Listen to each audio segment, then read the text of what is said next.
5 करोड़ लोगों की हत्या के दोषी ने क्यों की आत्महत्या? कुछ समय पहले अमेरिका में जिस तरह से डोनाल्ड ट्रंप की लोकप्रियता में वृद्धि हुई थी, उसे देखकर कहा जा सकता है कि दुनिया बहुत खतरनाक मोड़ पर खड़ी है। ऐसा लगता है विपक्ष और विरोध की आवाजों को पूरी तरह से दबा दिया गया है। ऐसा ही कुछ हिटलर के समय में भी हुआ था। हिटलर एक साधारण से परिवार में पैदा हुआ था। उसने 1933 से 1945 तक जर्मनी पर राज किया। वो जर्मनी का चांसलर और तानाशाह लीडर रहा।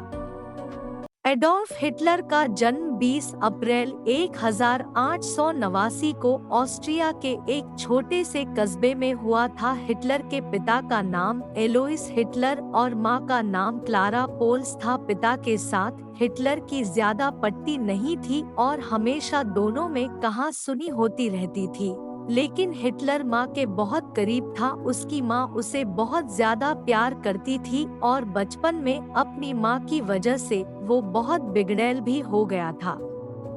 एडोल्फ फाइन आर्ट्स में करियर बनाना चाहता था, लेकिन उसके पिता ने इसकी इजाजत नहीं दी। उसके पिता चाहते थे कि हिटलर सिविल सर्विसेज में अपना करियर बनाए। वो अपने माता पिता के 6 बच्चों में चौथे नंबर पर था। सन 1900 में हिटलर के छोटे भाई एडमंड की मृत्यु हो गई, जिसके बाद हिटलर ने अकेला रहना शुरू कर दिया। छोटे भाई के चले जाने से हिटलर को बहुत दुख हुआ था। हिटलर के पिता स्टेट कस्टम सर्विस से रिटायर्ड हुए थे और 1903 में उनकी मृत्यु हो गई। पिता से अच्छे संबंध न होने के बावजूद हिटलर बहुत रोया था। पढ़ने में हिटलर ज्यादा अच्छा नहीं कर पा रहा था और बड़ी मुश्किल से पहले सेमेस्टर में पास हो पाया था। हिटलर ने फाइनल एग्जाम भी नहीं दिया और 16 साल की उम्र में ही पढ़ाई छोड़ दी। लेकिन हिटलर ने खुद से पढ़ना जारी रखा, पर उसकी रुचि केवल इतिहास और पॉलिटिक्स की किताबों में ही थी। हिटलर के दोस्तों ने बताया कि वो बहुत मूडी इंसान था। अपने तर्क को सही साबित करने के लिए वो किसी भी हद तक जा सकता था। 1907 में हिटलर की मां की भी मृत्यु हो गई, जिससे वो बहुत ज्यादा टूट गया। थोड़े समय में ही उसने अपना पूरा परिवार खो दिया था, जिससे वो और ज्यादा सख्त बन गया। मां की मृत्यु के बाद हिटलर वियना आ गया। वियना आने के बाद हिटलर ने अकादमी ऑफ फाइन आर्ट्स में 2 बार एडमिशन लेने की कोशिश की, लेकिन दोनों बार वो एग्जाम में फेल हो गया। अपने बचपन के सपने को भी पूरा नहीं कर पाने की वजह से वो डिप्रेशन में चला गया था। अब उसके पास रहने के लिए घर भी नहीं था। वो बड़ी मुश्किल से पेंटर का काम करके 2 वक्त के भोजन का इंतजाम कर पा रहा था। 1913 में हिटलर वियना से म्यूनिक आ गया। प्रथम विश्व युद्ध 1914 में शुरू हो चुका था। हिटलर ने जर्मन आर्मी में भर्ती होने के लिए अप्लाई किया और उसका सिलेक्शन हो गया। हिटलर ने प्रथम विश्व युद्ध की कुछ बड़ी लड़ाइयों में हिस्सा लिया। बैटल ऑफ द सोम में वो घायल भी हो गया था। विश्व युद्ध में बहादुरी के लिए उसे आयरन क्रॉस फर्स्ट क्लास और ब्लैक वाउंड बैज दिया गया। प्रथम विश्व युद्ध में जर्मनी की हार हुई थी। जाहिर है इस हार से जर्मनी के लोग खुश नहीं थे। जिस तरह जर्मनी ने पहले विश्व युद्ध में सरेंडर किया, उससे हिटलर बहुत दुखी था। इस हार ने उसमें जर्मनी के प्रति उसकी देशभक्ति को और प्रबल कर दिया। वो भी जर्मनी के दूसरे राष्ट्रभक्त कहे जाने वाले लोगों की तरह मानता था कि जर्मनी की हार का कारण सिविलियन लीडर्स मार्क्सिस्ट और ज्यूस हैं, जिन्होंने ट्रीटी ऑफ वर्सलियस पर हस्ताक्षर किए हैं। युद्ध विराम के 7 महीने बाद 28 जून 1919 को हुई ट्रीटी ऑफ वर्सलियस में जर्मनी को युद्ध भड़काने का जिम्मेवार माना गया। जर्मनी का 15% क्षेत्र छीन लिया गया और उस पर बड़ा आर्थिक दंड लगाया गया। इस संधि से जर्मनी में एक रोष व्याप्त हो गया और हिटलर ने उसी नफरत को अपना सबसे बड़ा हथियार बना लिया। हिटलर के बोलने की खूबी इतनी जबरदस्त थी कि लोग उसकी बातों को मंत्रमुग्ध होकर सुनते थे। वो लोगों को बताता है कि जर्मन सरकार, जिसे वाइमर रिपब्लिक कहते थे, उसने संधि साइन करके उनके देश को नीचा दिखाया है। इस समय जर्मनी में जर्मन वर्कर्स पार्टी डैप सक्रिय थी, जिसके संस्थापक ड्रेक्सलर थे। वो डैप के संस्थापक अंटोन ड्रेक्सलर की राष्ट्रवादी और मार्क्सवाद विरोधी सोच से प्रभावित था। हिटलर ने इस पार्टी को ज्वाइन कर लिया और अब इसका नाम एनएसजेपी रख दिया गया था, जिसे नाजी पार्टी भी कहा जाता था। हिटलर एक पेंटर तो था ही, इसलिए उसने खुद ही नाजी पार्टी के बैनर को तैयार किया था और स्वास्तिक के निशान को पार्टी का सिंबल बनाया। उसने जर्मनी में जगह जगह भाषण दिए और लोगों के मन में पनप रही नफरत को एक दिशा दे दी। उसके भाषणों में विरोधी राजनीतियों, यहूदियों और मार्क्सवादियों के प्रति नफरत होती थी। साल 1921 तक हिटलर नाजी पार्टी का चेयरमैन बन गया था। हिटलर लगातार भाषण देता जा रहा था, जिसमें बियर हॉल के भाषणों ने उसकी जैसी सोच रखने वाले बहुत से लोगों को प्रभावित किया। नवंबर 1923 में हिटलर ने क्रांति की घोषणा कर दी और एक नई सरकार के गठन की ऐलान भी। 8 नवंबर के दिन हरमन गोरिंग के आदेश पर नाजी पार्टी के लोग सरकार के 3 बड़े नेताओं को बंदी बना लेते हैं। वो उन्हें सरेंडर करने और नई सरकार का हिस्सा बनने के लिए कहते हैं। उस समय वो अधिकारी मान जाते हैं, लेकिन बाद में वो अपनी बात से पलट जाते हैं। हिटलर की तख्तापलट की ये कोशिश कामयाब नहीं हो सकी और उसे गिरफ्तार कर लिया गया।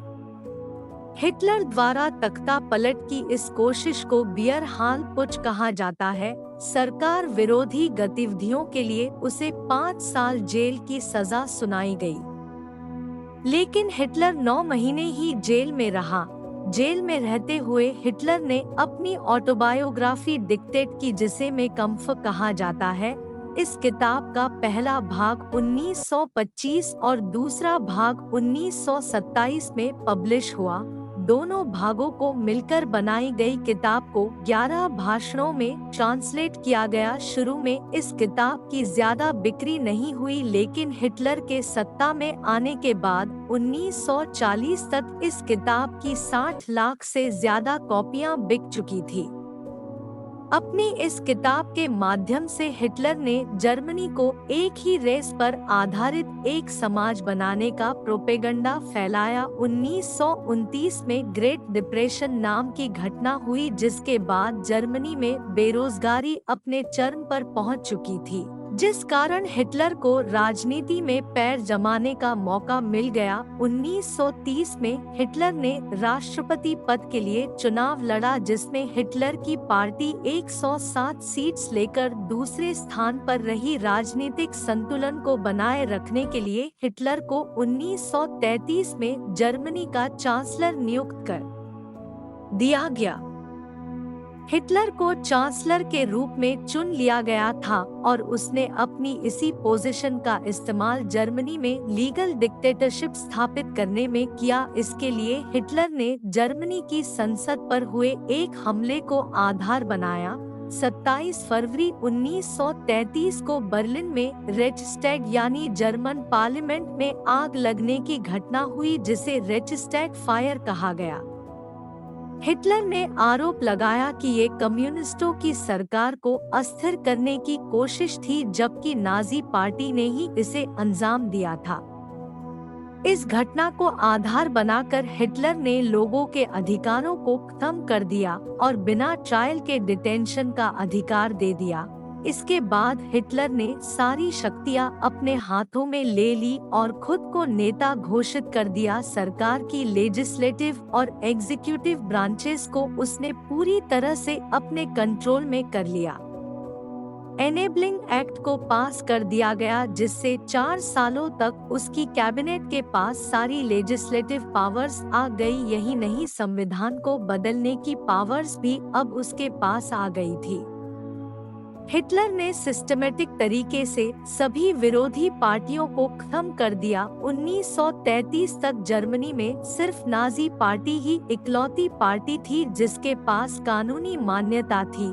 इसके बाद हिटलर ने उसके खिलाफ खड़ी हो सकने वाली हर आवाज को भी कुचल दिया। उसने अपनी ही पार्टी के उन लोगों को टारगेट करना शुरू कर दिया जो भविष्य में उसके लिए खतरा हो सकते थे। जर्मनी में जगह जगह हिटलर के संभावित विरोधियों को ढूंढ ढूंढ कर मारा गया। इतिहास में इस घटना को नाइट ऑफ लॉन्ग नाइव्स के नाम से जाना जाता है।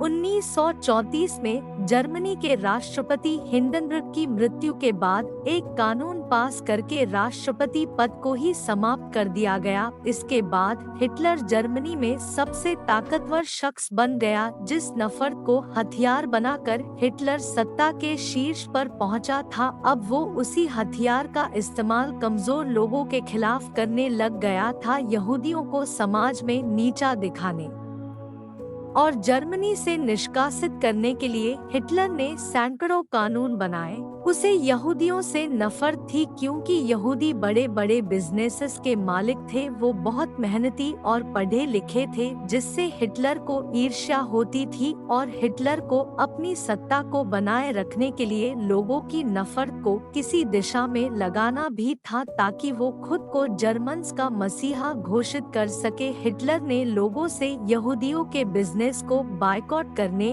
और उन्हें सरकारी नौकरियों में जगह नहीं देने जैसे कानून बना दिए।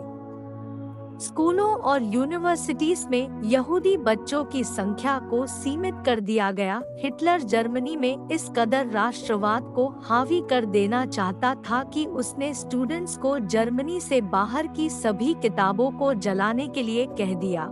उसके प्रोपेगेंडा के शिकार लोगों ने 25,000 से ज्यादा किताबों को आग लगा दी। हिटलर नहीं चाहता था कि उसके प्रोपेगेंडा में फंसे लोग ऐसी किताबें पढ़े जिनसे उन्हें सोचने और समझने की शक्ति आए। यहूदी एक्टर्स को फिल्मों में काम करने की भी मनाही थी। साथ ही नुरेम्बर्ग लॉ के तहत यहूदी और गैर यहूदी की शादी पर भी प्रतिबंध लगा दिया गया।